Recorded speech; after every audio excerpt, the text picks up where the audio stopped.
Okay, we're back in chapter 5 for the next section. Root rubber stamped his own reactivation with remarkable speed. To rubber stamp something means you're going to push it through and get it approved quickly. Very unusual for LEP upper management. Generally, it took months and several mind-crushingly dull meetings to approve any application to the recon squad. Luckily, Root had a bit of influence with the commander.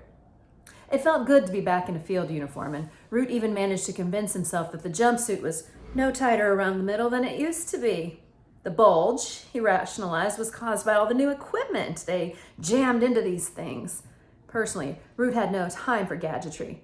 The only items the commander were interested in were the wings on his back and the multi-phase, water-cooled, tri-barreled blaster strapped to his hip, the most powerful production handgun in the world. Old, to be sure, but it had seen Root through a dozen firefights, and it made him feel like a field officer again. The nearest chute to Holly's position was E1, Terra. Not exactly an ideal location for a stealth mission, but with barely 2 hours of moon time left, there was no time for an overground jaunt. If there was to be any chance of sorting out this mess before sunrise, speed was of the essence. He commandeered the E1 shuttle for his team, bumping a tour group that had apparently been online for 2 years.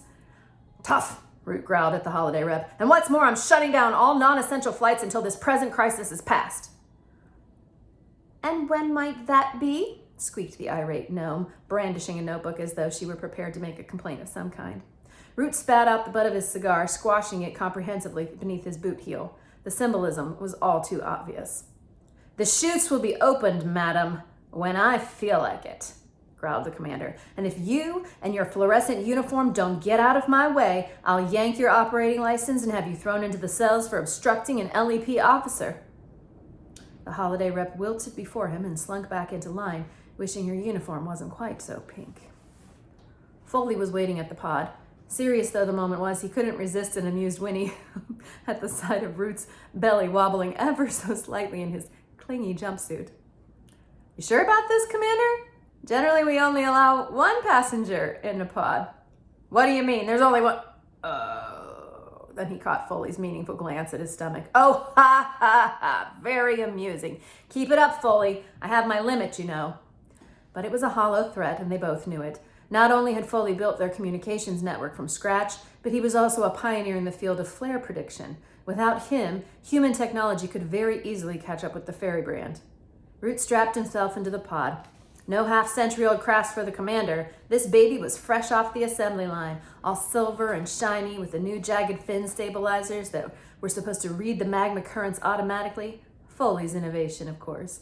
For a century or so, his pod designs had leaned toward the futuristic, plenty of neon and rubber. Lately, however, his sensibilities had become more retrospective, replacing the gadgetry with walnut dashes and leather upholstery. Root found this old-style decor strangely comforting. He wrapped his fingers around the joysticks and suddenly realized just how long it had been since he had ridden the hotshots. Foley noticed his discomfort. Don't worry, Chief, he said with the usual cynicism. It's like riding a unicorn. You never forget. Root grunted, unconvinced. Let's get this show on the road, he muttered, before I change my mind. Foley hauled the door across until the suction ring took hold, sealing the portal with a pneumatic hiss. Root's face took on a green hue through the quartz pane. He didn't look too scary anymore. Quite opposite, in fact. Artemis was performing a little field surgery on the ferry locator. It was no mean feat to alter some of the dimensions without destroying the mechanisms. The technologies were most definitely incompatible. Imagine trying to perform an open-heart surgery with a sledgehammer. The first problem was opening the cursed thing. The screw heads defied both flathead and Phillips screwdrivers. Even Artemis's extensive set of Allen wrenches were unable to find purchase in the tiny grooves. Think futuristic, Artemis told himself. Think advanced technology. It came to him after a few moments of silent contemplation. Magnetic bolts. Obvious, really, but how to construct a revolving magnetic field in the back of a four-wheel drive? Impossible. The only thing for it was to chase the screws around manually with a domestic magnet. Artemis hunted the small magnet from its niche in the toolbox and applied both poles to the tiny screws. The negative side wiggled them slightly. It was enough to give Artemis some room to maneuver with needle-nose pliers, and soon he had the locator's panel disassembled before him. The circuitry was minute, meaning very small, and not a sign of a solder bead. They must use another form of binder.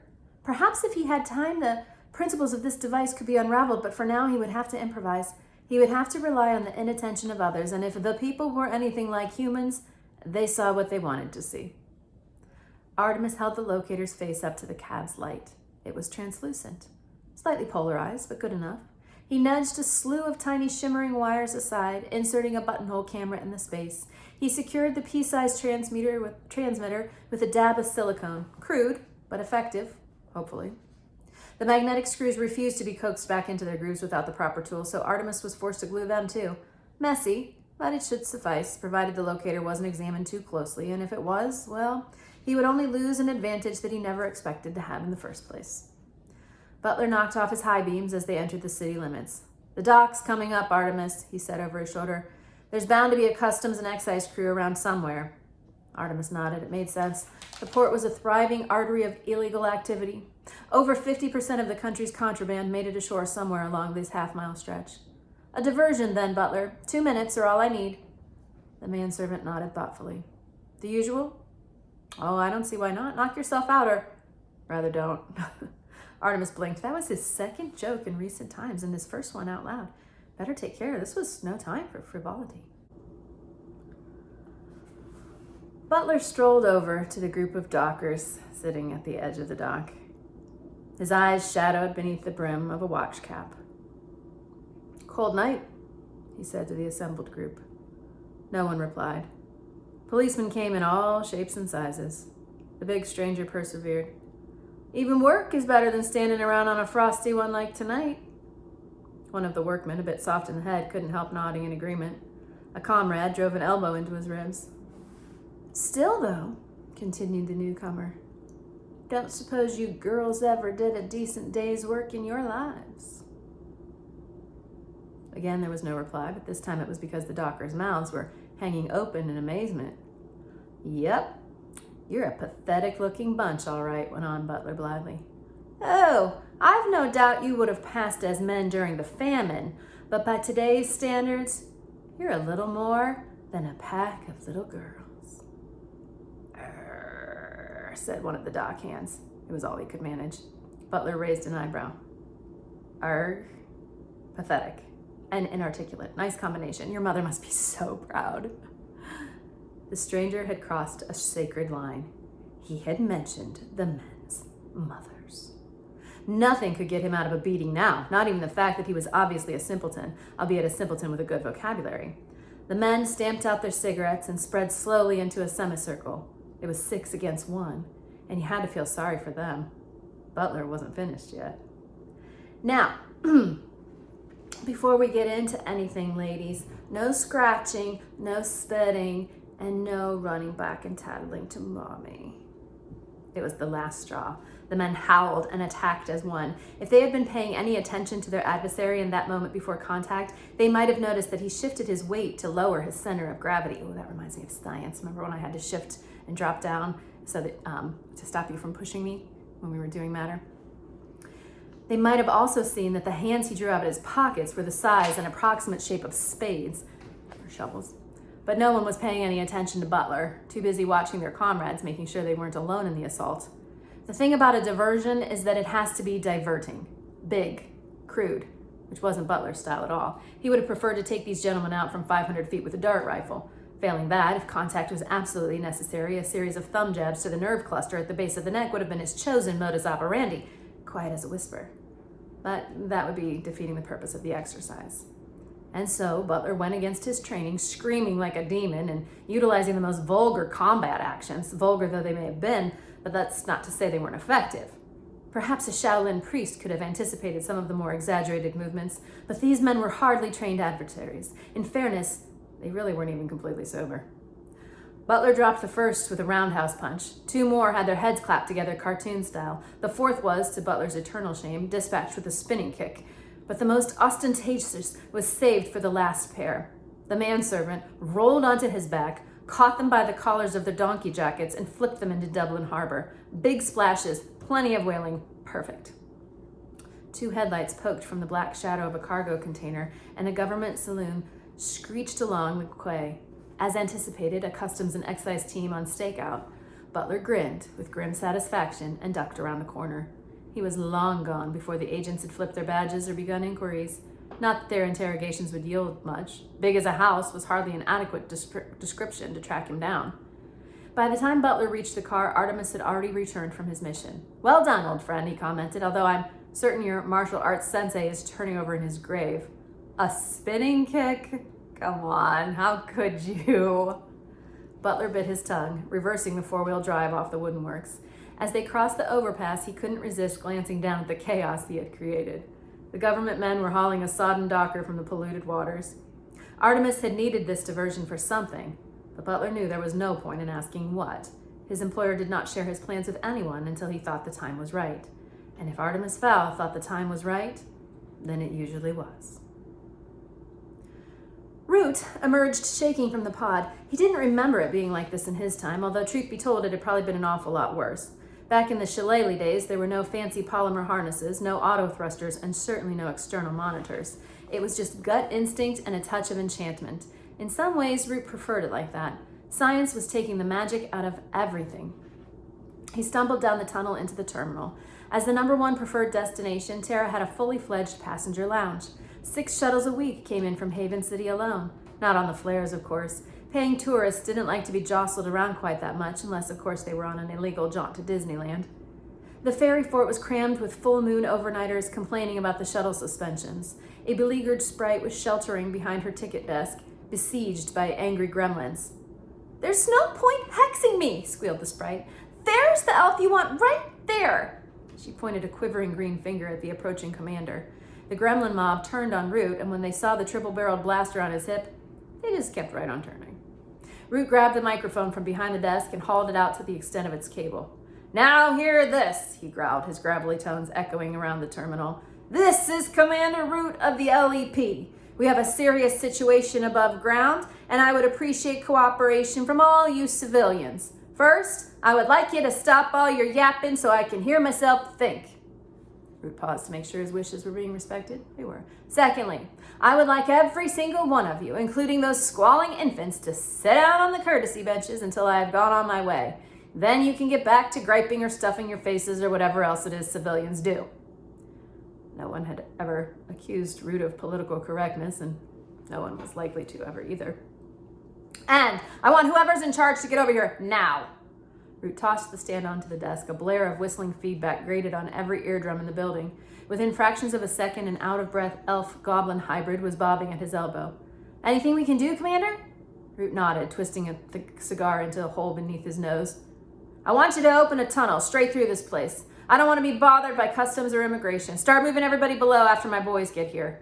The shuttleport director swallowed. "Everybody?" "Yes, that includes terminal personnel. And take everything you can carry. Full evacuation." He stopped and glared at the director's mauve eyes. "This is not a drill." You mean? "Yes," said Root, continuing down the access ramp. "The mud people have committed an overtly hostile act. Who knows where this is going?" The elf-goblin combo watched as Root disappeared in a cloud of cigar smoke. An overtly hostile act? That could mean war. He punched in his accountant's number on his mobile. "Bark? Yes, this is Nimbus. I want you to sell all my shares in the shuttleport. Yes, all of them, all of them. I have a hunch the price is about to take a severe dive." Oh, that is illegal to do when you have an insider tip on something to sell your shares of something. I wonder if that's illegal in the fairy world too. I wonder if that'll come up later. We'll find out later. Captain Holly Short felt as though a sucker slug was drawing her brain out through her ear hole. She tried to figure out what could possibly have caused such agony, but her faculties didn't stretch to memory just yet. Breathing and lying down were about all she could manage. Time to attempt a word. Something short, pertinent. "Help," she decided, would be the one to go for. She took a trembling breath and opened her mouth. Said her treacherous lips. No good. Incomprehensible, even by a gnome's standards. What was going on here? She was flat on her back, with no more strength in her body than a damp tunnel root. What could have done this to her? Holly concentrated, skirting the edge of blinding pain. The troll? Was that it? Had the troll mauled her in the restaurant? that would explain a lot. But no, she seemed to remember something about the old country and the ritual, and there was something digging into her ankle. Hello? A voice, not hers, not even Elfin. "You're awake, then?" One of the European languages, Latin, no English. She was in England? "I thought the dart might have killed you. Aliens' insides are different from ours. I saw that on television." Gibberish. Aliens' insides? What was the creature talking about? "You look fit, like Muchacha Maria. She's a Mexican wrestler." Holly groaned. Her gift of tongues must be on the blink. Time to see exactly what kind of craziness she was dealing with here. Focusing all her strength at the front of her head, Holly cracked open one eye. She closed it again almost immediately. There appeared to be a giant blonde fly staring down at her. "Don't be scared," said the fly. "It's just sunglasses." Holly opened both eyes this time. The creature was tapping a silver eye. No, not an eye, a lens, a mirrored lens, like the lenses worn by the other two. It all came back in a jolt, rushing to fill the hole in her memory, like a combination lock clicking into place. She had been abducted by 2 humans during the ritual. 2 humans with extraordinary knowledge of fairy affairs. Holly tried speaking again. Where am I?" The human giggled delightedly, clapping her hands together. Holly noticed her nails, long and painted. "You can speak English! Oh, what sort of accent is that? Sounds like a little bit of everything." Holly frowned. The girl's voice was corkscrewing right into the middle of her headache. She lifted her arms. No locator. "Where are my things?" The girl wagged her finger as if one might at a naughty child. "Artemis had to take your little gun away and all those other toys. We couldn't have you hurting yourself." "Artemis? Artemis Fowl. This was all his idea. Everything is always his idea." Holly frowned. Artemis Fowl. For some reason, even the name made her shiver. It was a bad omen. Fairy intuition was never wrong. "They'll come for me, you know," she said, her voice rasping through dry lips. "You don't know what you've done." The girl frowned. "You're absolutely right. I totally have no idea, no clue what is going on. So there's no future in trying to psych me out." Holly frowned.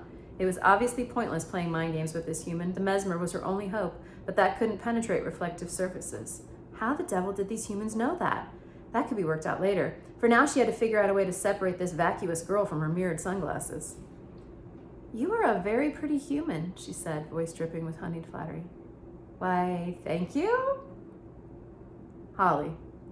"Why, thank you, Holly. I was in the local paper once. I won a competition. Miss Sugarbeet Fair 1999. "I knew it. You're a natural beauty. I'll bet your eyes are spectacular." "That's what everybody tells me," Juliet nodded. "Lashes like clock springs." Holly sighed. "Oh, if only I could see them." "Well, why ever not?" Juliet's fingers curled around the glasses stem, then she hesitated. Maybe I shouldn't." "Why not? Just for a second." "I don't know. Artemis told me to never take these off." "He'll never know." Juliet pointed to a view cam mounted on the rope. "Oh, he'd find out. Artemis finds out about everything." She leaned in close to the fairy. "Sometimes I think he can see inside my head, too." Holly frowned, foiled again by this Artemis creature. "Come on, 1 second. What harm could it do?" Juliet pretended to think about it. "None, I suppose. Unless, of course, you're hoping to nail me with the mesmer. Just how stupid do you think I am?" "I have another idea," said Holly, her tone altogether more serious. "Why don't I get up, knock you out, and take those stupid glasses off?" Juliet laughed delightedly, as this was the most ridiculous thing she'd ever heard. "Good one, fairy girl." "I'm deadly serious, human." "Well, if you're serious," sighed Juliet, reaching a delicate finger behind her lenses to wipe away a tear. "2 reasons. 1, Artemis said that while you're in a human dwelling, you have to do what we want. And I want you to stay on that cot." Holly closed her eyes. Right again. Where did this group get their information? "And 2, Juliet smiled again. But this time there was a hint of her brother in those teeth. 2, because I went through the same training as Butler, and I've been dying for somebody to practice my pile driver on. "We'll see about that, human," thought Holly. Captain Short wasn't 100% yet, and there was also the matter of the small thing digging into her ankle. She thought she knew what it could be, and if she was right, then it could be the beginnings of a plan. What do you think is digging at her ankle, and What do you think her plan might involve? I'll have to check that out in the next part of Chapter 5. Commander Root had Holly's locator frequency keyed into his helmet face screen. It took Root longer than expected to reach Dublin. The modern wing rigs were more complicated than he was used to, plus he'd neglected to take the refresher courses. At the right altitude, he could almost superimpose the luminous map on his visor over the actual Dublin streets below him. Almost. "Foley, you pompous centaur," he barked into his mouthpiece. "Problem, boss man?" came the tinny reply. "Problem? You can say that again. When was the last time you updated the Dublin files?" Root could hear sucking noises in his ear. It sounded as though Foley was having lunch. "Sorry, Commander. Just finishing off this carrot. Dublin, let's see, 1875. I thought so. This place is completely different. The humans have even managed to change the shape of the coastline." Foley was silent for a moment. Root could just imagine him wrestling with that problem. The centaur did not like to be told that any part of his system was out of date. "Okay," he said at last, "here's what I'm going to do. We have a scope on a satellite TV bird with a footprint in Ireland." "I see," muttered Root, which was basically a lie. "I'm going to email last week's sweep direct to your visor. Luckily, there's a video card in all the new helmets." "Luckily." "The tricky bit will be to coordinate your flight pattern with the video feed." Root had had enough. "How long is it going to take, Foley?" 2 minutes, give or take." "Give or take what?" About 10 years, if my calculations are off." "They better not be off then. I'll hover until we know." 124 seconds later, Root's black and white blueprints faded out to be replaced by full-color daylight imaging. When Root moved, it moved, and Holly's locator beacon dot moved too. "Impressive," said Root. "I'm sorry, what was that, Commander?"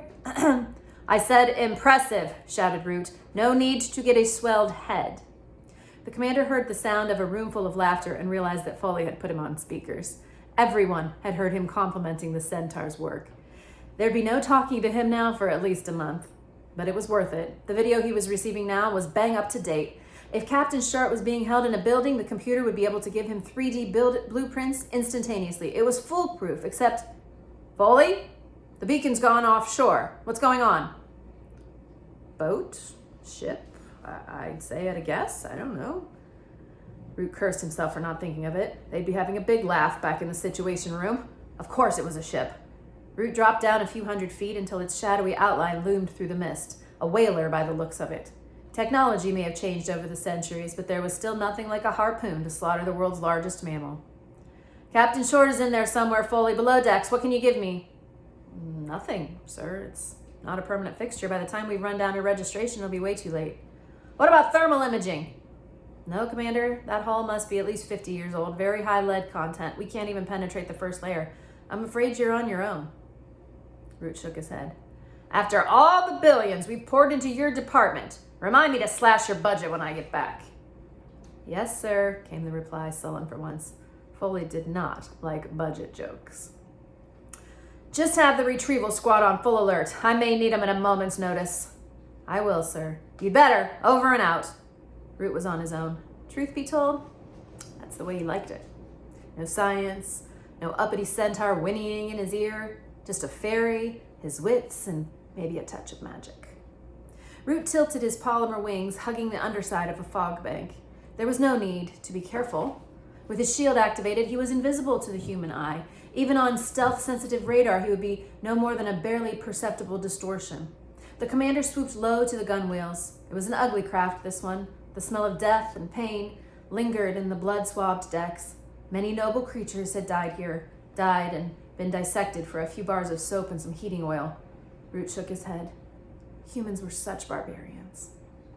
Holly's beeper was flashing urgently now. She was close by, very close. Somewhere within a 200-foot radius was the hopefully still-breathing form of Captain Short. But without blueprints, he would have to navigate the belly of this ship unaided.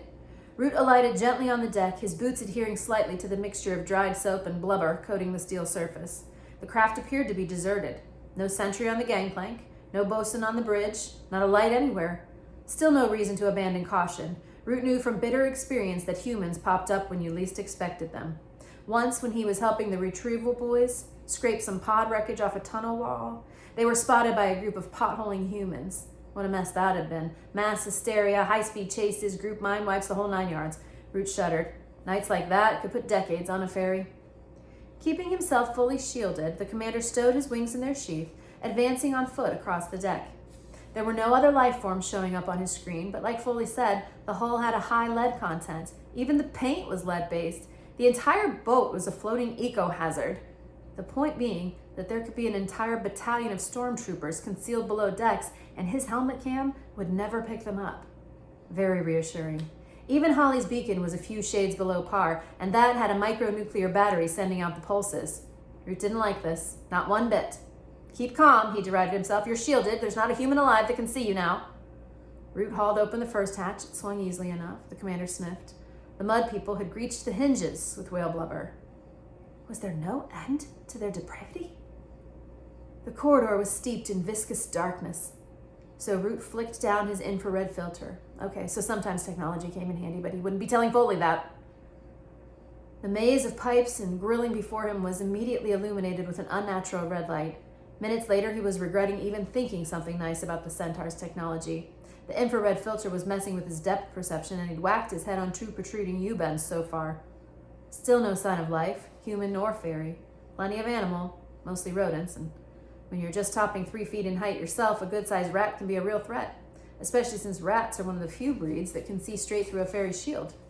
Root unstrapped his blaster and set it to level 3, or medium rare, as the elves in the locker room called it. He sent one of the rats scurrying away with a smoking behind as a warning to the rest. Nothing fatal, just enough to teach him not to look sideways at a fairy in a hurry again. Root picked up his pace. This place was ideal for an ambush. He was virtually blind with his back to the only exit, a recon nightmare. If one of his own men had pulled a stunt like this, he'd have their stripes for it.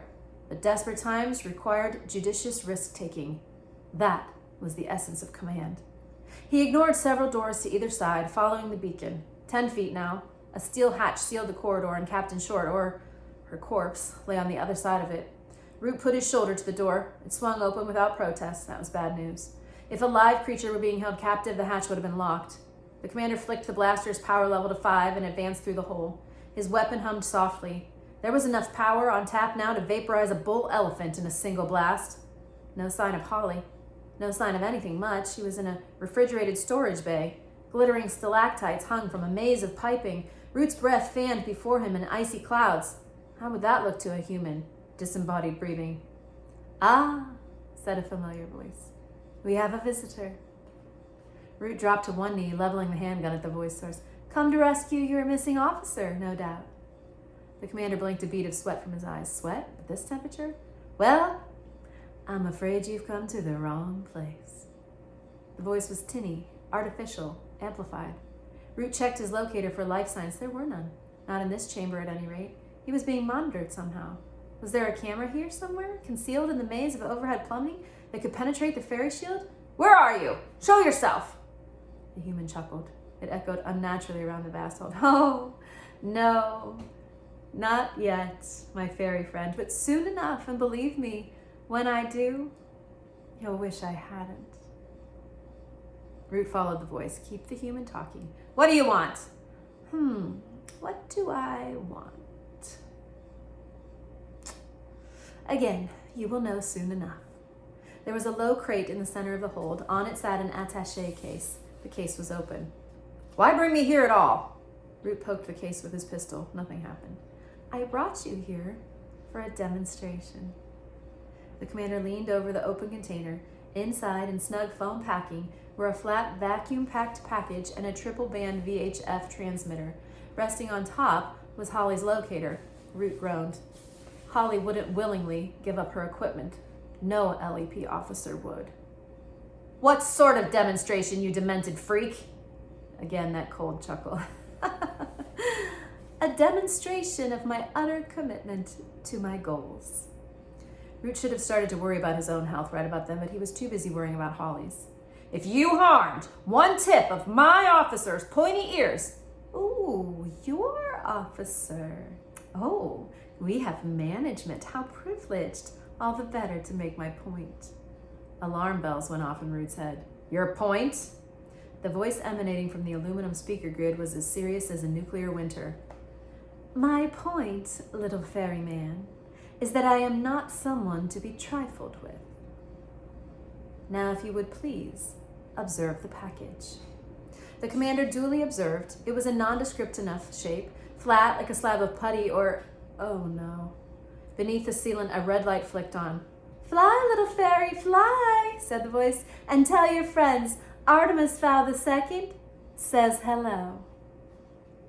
Beside the red light, green symbols began to click through a routine. Root recognized them from his human studies class back at the academy. They were numbers. Going backward. A countdown.